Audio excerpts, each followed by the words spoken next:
মানব ইতিহাসের পাতায় কিছু কিছু ঘটনা এমন গভীর দাগ রেখে যায় যা এক প্রজন্ম থেকে অন্য প্রজন্মে আলোচিত হয়। বিশেষ করে যখন কোনো মহান নেতা বা রাষ্ট্রপ্রধানের জীবনাবসান হয়, তখন শুধু একটি অধ্যায়ের সমাপ্তি ঘটে না, বরং একটি জাতির গতিপথও পরিবর্তিত হয়। আজ আমরা ভারতের এমন 10 জন বিখ্যাত প্রধানমন্ত্রীর শেষ যাত্রার গল্প বলবো, যাদের মৃত্যু নিছক কোনো সাধারণ ঘটনা ছিল না, বরং তা ছিল দেশের ইতিহাসে একটি গুরুত্বপূর্ণ মোড়। তো চলুন শুরু করা যাক। জওহরলাল নেহেরু।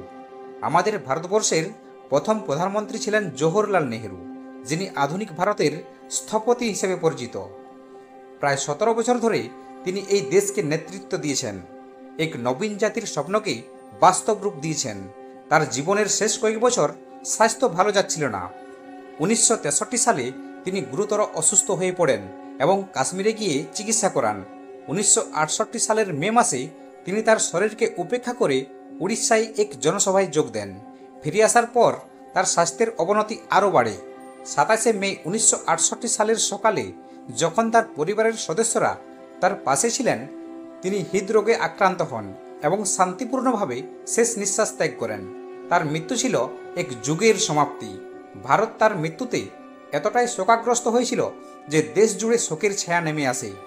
তার দেহাবশেষ দিল্লিতে যমুনা নদীর তীরে সমাহিত করা হয়, যা আজ শান্তি ভবন নামে পরিচিত। এরপর লাল বাহাদুর শাস্ত্রী।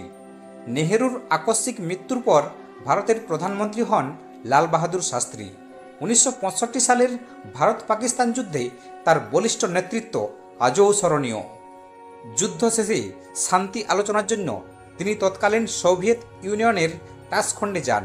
তাশখণ্ড চুক্তিতে সই করার পর তিনি 11 জানুয়ারি 1966 সালের সকালে রহস্যজনকভাবে মারা যান। সরকারিভাবে বলা হয় তার মৃত্যু হৃদরোগে হয়েছে, কিন্তু তার পরিবার, বিশেষ করে তার স্ত্রী ললিতা শাস্ত্রী, এই ব্যাখ্যা মেনে নিতে রাজি ছিলেন না। তারা দাবি করেছিলেন তার শরীরে বিষের দাগ ছিল এবং তার ব্যক্তিগত চিকিৎসকও তার মৃত্যু নিয়ে যথেষ্ট সন্দেহ প্রকাশ করেন। মৃত্যুর পর তার মৃতদেহ ময়নাতদন্ত করা হয়নি, যা এই রহস্যকে আজও ঘনীভূত করে। তার মৃত্যুর সঠিক কারণ আজও অজানা এবং এ নিয়ে নানা ষড়যন্ত্র ও তত্ত্ব প্রচলিত আছে। তার দেহ ভারতে ফিরিয়ে আনা হয় এবং তার সম্মানে একটি সমাধিও তৈরি করা হয়, যা বিজয়াঘাট নামে পরিচিত। এরপর ইন্দিরা গান্ধী। ভারতের একমাত্র নারী প্রধানমন্ত্রী ইন্দিরা গান্ধী ছিলেন একজন লৌহ মানবী। তার শাসনামল ছিল নানা রাজনৈতিক উত্থান এবং পতনে ভরা। 1984 সালের 31 অক্টোবর সকাল 9:29 তিনি তার নিজের বাসভবনে বাগানে হাঁটার সময় তার 2 জন শিখ দেহরক্ষীর হাতে নিহত হন। শিখদের পবিত্র স্থান অমৃতসরের স্বর্ণ মন্দিরে ভারতীয় সেনাবাহিনীর অপারেশন ব্লু স্টারের প্রতিশোধ নিতেই তাকে গুলি করে হত্যা করা হয়েছিল। মোট 33টি গুলি করা হয়েছিল, যার মধ্যে 30টি তার শরীর ভেদ করে গিয়েছিল। এই হত্যাকাণ্ড শুধু একটি রাজনৈতিক নেতার জীবনাবসান ছিল না, বরং তা ভারতে এক গভীর রাজনৈতিক সংকটের জন্ম দেয় এবং এর ফলস্বরূপ দেশ জুড়ে ভয়াবহ শিখ বিরোধী দাঙ্গা ছড়িয়ে পড়ে। তার মৃত্যু ছিল রাজনৈতিক হিংসার এক চরম উদাহরণ। এরপর মোরারজি দেশাই। 1977 সাল থেকে 1979 সাল পর্যন্ত ভারতের প্রধানমন্ত্রী ছিলেন মোরারজি দেশাই। তিনি একজন অত্যন্ত নীতিবান এবং দৃঢ়চেতা নেতা হিসাবে পরিচিত ছিলেন। তিনি একজন গান্ধী অনুসারী ছিলেন এবং স্বাস্থ্যকর জীবনধারা মেনে চলতেন। তিনি প্রায় 100 বছর বয়সে মারা যান। 1995 সালের 10 এপ্রিল বার্ধক্যজনিত কারণে তিনি শেষ নিঃশ্বাস ত্যাগ করেন। তার মৃত্যু ছিল দীর্ঘ রাজনৈতিক জীবনের এক শান্তিপূর্ণ সমাপ্তি। এরপর রাজীব গান্ধী। ইন্দিরা গান্ধীর মৃত্যুর পর তার ছেলে রাজীব গান্ধী ভারতের কনিষ্ঠতম প্রধানমন্ত্রী হন। তিনি প্রযুক্তিগত উন্নয়ন এবং 21 শতকের ভারতের স্বপ্ন দেখতেন। 1991 সালের 21 মে তামিলনাড়ুর শ্রী পেরুম্বুদুরে একটি নির্বাচনী প্রচারে অংশ নিতে গিয়ে তিনি এক আত্মঘাতী বোমা হামলায় নিহত হন। শ্রীলঙ্কার বিচ্ছিন্নতাবাদী সংগঠন LTTE এর এক নারী সদস্য তাকে ফুলের মালা পরাতে তার কাছে এসেছিল এবং এই ফুলের মালায় বোমা ছিল, যা ফেটে গিয়ে রাজীব গান্ধীর মৃত্যু হয়। রাজীব গান্ধী এবং আরও 14 জন এই হামলায় নিহত হন।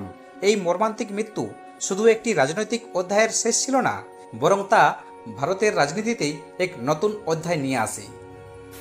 PV নরসিংহ রাও। PV নরসিংহ রাও 1991 থেকে 1996 সাল পর্যন্ত ভারতের প্রধানমন্ত্রী হিসেবে ছিলেন। তার শাসনামলে ভারতে অর্থনীতি সংস্কারের এক নতুন যুগ শুরু হয়, যা দেশকে বিশ্ব অর্থনীতির সঙ্গে সংযুক্ত করে। তিনি দীর্ঘদিন ধরে হৃদরোগে ভুগছিলেন। 1904 সালের 9 ডিসেম্বর তিনি দিল্লির এক হাসপাতালে হৃদরোগে আক্রান্ত হয়ে মারা যান। এরপর ইন্দ্র কুমার গুজরাল একজন কূটনীতিক এবং বিশিষ্ট নেতা হিসেবে পরিচিত ছিলেন। 1997 থেকে 1998 সাল পর্যন্ত তিনি প্রধানমন্ত্রী হিসেবে দায়িত্বভার পালন করেন। জীবনের শেষ বছরগুলোতে তিনি নানা শারীরিক জটিলতায় ভুগছিলেন। 2013 সালের 23 নভেম্বর তিনি বার্ধক্যজনিত কারণে এবং বুকের সংক্রমণ থেকে সৃষ্ট জটিলতায় শেষ নিঃশ্বাস ত্যাগ করেন। এরপর চন্দ্রশেখর রাও 1990 সালে ভারতের প্রধানমন্ত্রী হন। চন্দ্রশেখর রাও তিনি তার দৃঢ় রাজনৈতিক অবস্থানের জন্য পরিচিত ছিলেন। জীবনের শেষ বছরগুলোতে তিনি অসুস্থ ছিলেন এবং দীর্ঘদিন ধরে তিনি ক্যান্সারে ভুগছিলেন। 2007 সালের 4 জুলাই তিনি দিল্লির একটি হাসপাতালে ক্যান্সারের সঙ্গে লড়াই করে শেষ নিঃশ্বাস ত্যাগ করেন। এরপর বিশ্বনাথ প্রতাপ সিং 1989 থেকে 1990 সাল পর্যন্ত ভারতের প্রধানমন্ত্রী ছিলেন। তিনি মান্ডুলা কমিশনের রিপোর্ট বাস্তবায়নের জন্য বিশেষভাবে পরিচিত। তিনি দীর্ঘদিন ধরে কিডনি এবং ক্যান্সারে ভুগছিলেন। 2008 সালের 27 নভেম্বর তিনি তার শেষ নিঃশ্বাস ত্যাগ করেন। তার মৃত্যু তার জীবনের শেষ কয়েক বছর ধরে চলা শারীরিক লড়াইয়ের এক সমাপ্তি ছিল। এরপর অটল বিহারী বাজপেয়ী একজন রাজনীতিবিদ, একজন রাষ্ট্রনেতা ও একজন কবি ছিলেন। অটল বিহারী বাজপেয়ী 3 বার ভারতের প্রধানমন্ত্রী হয়েছিলেন। তার রাজনৈতিক জীবন যেমন বর্ণিল ছিল, তেমনি তার জীবন ছিল নীরব ও শান্ত। জীবনের শেষ দশকে তিনি নানা ধরনের অসুস্থতায় ভুগছিলেন। 2018 সালের 16 আগস্ট তিনি দিল্লির এইমস হাসপাতালে শেষ নিঃশ্বাস ত্যাগ করেন। তার মৃত্যু ছিল এক শান্তিপূর্ণ বিদায়, যা তার কাব্যিক এবং রাজনৈতিক জীবনের এক মহাসমাপ্তি। এই 10 জন প্রধানমন্ত্রী তাদের বিভিন্ন রাজনৈতিক আদর্শ এবং কর্মজীবনের মাধ্যমে ভারতের ইতিহাসকে এক রূপ দিয়েছিলেন। তাদের কারো মৃত্যু ছিল শান্তিপূর্ণ, কারো ছিল আকস্মিক ও মর্মান্তিক, কিন্তু প্রতিটি ঘটনাই দেশের ইতিহাসে এক গভীর প্রভাব ফেলে রাখে।